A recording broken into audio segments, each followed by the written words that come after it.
Assalamualaikum warahmatullahi wabarakatuh. Selamat pagi dulur-dulur. Kembali lagi bersama kami di channel Edi Paiji. Bertepatan dengan hari ke-12 Ramadan ini, kami akan membagikan video tentang bagaimana membuat benih cabai sendiri. Berhubung sekarang harga cabai sudah turun dan cabai saya juga sudah waktunya diganti dengan tanaman lain, jadi kita akan melakukan pengambilan benih atau pembuatan benih untuk ditanam lagi di musim cabai selanjutnya. Untuk pembuatan benih cabai tentunya kita harus memilih kriteria bibit cabai yang bagus. Seperti apa kriteria bibit cabai yang bagus ini? Nah, di sini akan kita bahas. Dan perlu diingat ya teman-teman, jika ingin membuat benih cabai, diusahakan membuat ketika harga sudah turun atau harga murah. Karena jika harga masih mahal, sayang. Nah, ini tanaman cabai saya habis dipanen hari Sabtu kemarin dan sekarang hari Minggu, jadi sudah tidak ada yang merah. Nah, namun kita sudah menyiapkan beberapa pohon yang akan kita ambil buahnya nanti ketika sudah merah dan untuk dijadikan benih. Ini adalah salah satu contoh pohon yang akan kita jadikan benih.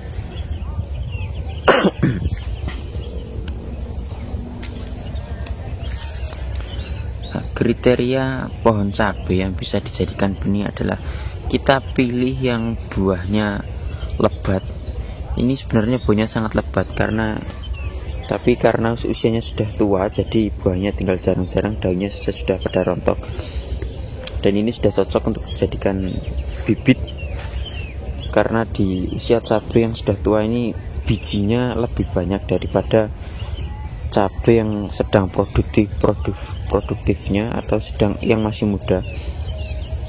Nah, cabai yang akan kita gunakan sebagai benih harus cabai yang pohonnya buahnya lebat dan buahnya itu besar-besar ya. Karena di sini yang laku cabai cakra yang besar yang seperti ini deh. Besarnya bisa mencapai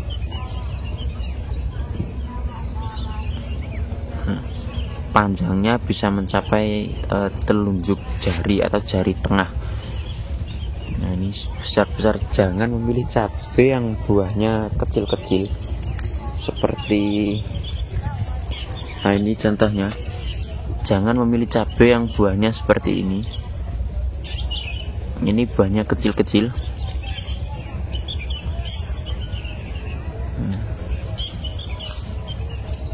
Karena nanti ketika kita jadikan benih, cabai yang tumbuh juga akan kecil-kecil. Tentunya berbeda dengan cabai yang buahnya tadi besar-besar dan panjang. Itu akan lebih produktif daripada cabai yang buahnya kecil-kecil.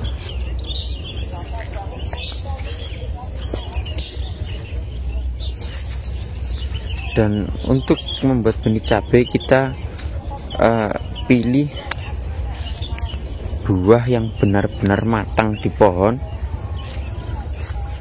Jangan kita gunakan benih yang masih muda atau yang misalnya masih berwarna orange seperti ini.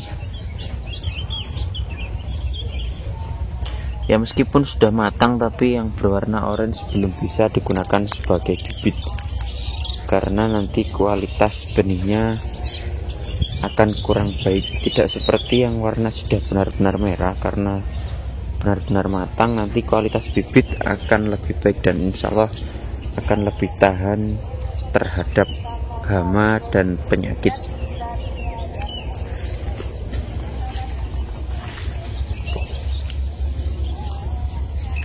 Nah, ini cabai saya sudah habis ya, tinggal kemarin dipanen tinggal dapat 24 kilo. Padahal ketika pertama kali panen itu dapat 1 kintal. Meskipun tanam tidak begitu luas ya, hanya segini, tapi alhamdulillah bisa dapat 1 kintal sekali panen. Sekarang harganya turun, jadi kita buat bibit saja, karena ketika membuat bibit sendiri, yang pertama jelas akan lebih murah, dan yang kedua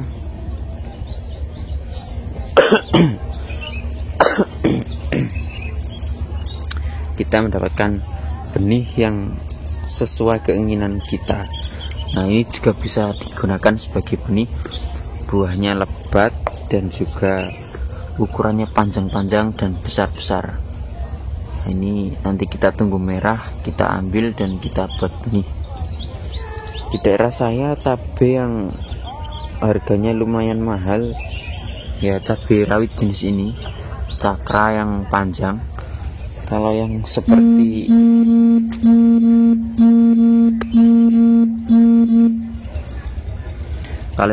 ini, pentol seperti ini yang agak pendek-pendek dan bantet ini harganya kurang mahal ya di sini, karena orang-orang di sini kurang pedas untuk cabai jenis ini. Nah, ya meskipun sebenarnya besar cabai ini sejempol-jempol, tapi harganya murah, jadi tidak akan kita ambil sebagai bibit. Jadi teman-teman jika ingin membuat bibit sendiri, pastikan cabai yang kita buat bibit adalah cabai yang dibutuhkan di tempat kita, atau varietas yang mahal yang di tempat kita. Jangan cabai yang kurang laku di pasaran, karena percuma kita tanam jika harganya murah, itu percuma ya. Nah, ini juga bisa kita gunakan untuk bibit, buahnya sangat lebat. Meskipun sudah umur, ini sudah sekitar berapa ya, sekitar setahun lebih. Pohon cabai ini sudah berumur setahun lebih, saya lupa sudah berapa puluh kali dipetik. Kemudian untuk cara pembuatan bibitnya, ketika kita sudah mendapatkan buah cabai yang matang di pohon, kita jemur sampai benar-benar kering di bawah sinar matahari langsung. Usahakan sampai benar-benar kering, supaya apa? Supaya dapat disimpan untuk musim tanam selanjutnya, dan supaya tidak ada jamur-jamur yang tumbuh pada calon bibit atau benih kita. Nanti akan saya tunjukkan contoh bibit yang sudah kering dan siap untuk disimpan untuk ditanam di musim selanjutnya. Oke, dulur-dulur,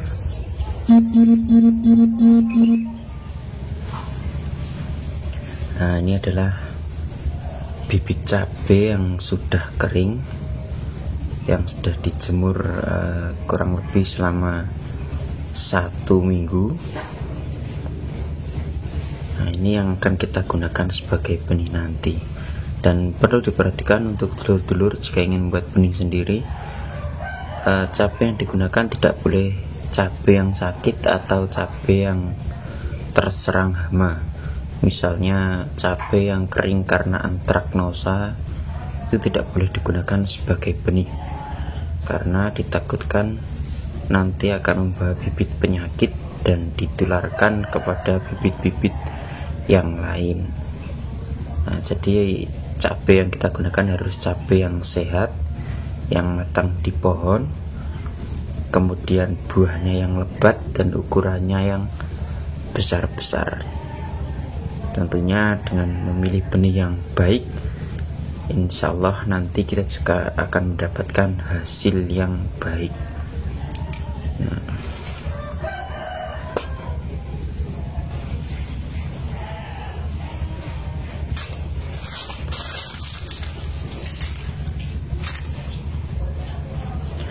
Setelah kering seperti ini, nanti akan kita pisahkan kulit dan juga bijinya. Caranya dengan dipukul-pukul, kita masukkan ke dalam karung seperti ini.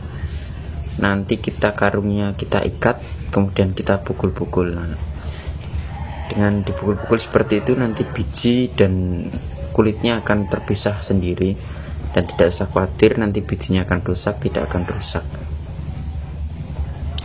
Atau teman-teman juga bisa memblendernya di blender kasar ketika masih basah, nanti dipisahkan bijinya di blender, kemudian direndam air, disaring biji dan kulitnya nanti akan terpisah, dan biji yang tenggelam bisa kita gunakan dan biji yang mengambang bisa kita buang. Atau juga bisa dengan cara kita belah cabenya ketika masih basah dan kita keluarkan bijinya secara manual satu persatu. Bisa dipilih dengan cara apapun, sama saja. Kalau saya memilih untuk saya keringkan berserta kulitnya, karena musim tanam masih panjang, jadi akan saya simpan terlebih dahulu. Nanti ketika saya akan gunakan baru saya akan pisahkan biji dan juga kulitnya. Dan tidak perlu khawatir untuk bibit ini tahan berapa lama, karena sudah kering, insya Allah akan bertahan lama ya, dan tidak akan jamuran atau diserang bakteri karena sudah kering dan juga sudah mengalami proses penjemuran. Jadi bibit-bibit jamur itu dipastikan mati kepanasan. Baik dulur-dulur, mungkin itu saja yang dapat saya bagikan untuk dulur-dulur. Jika video ini bermanfaat, minta bantuan untuk subscribe, komen, dan like-nya. Terima kasih. Salam dulur Pak Ji.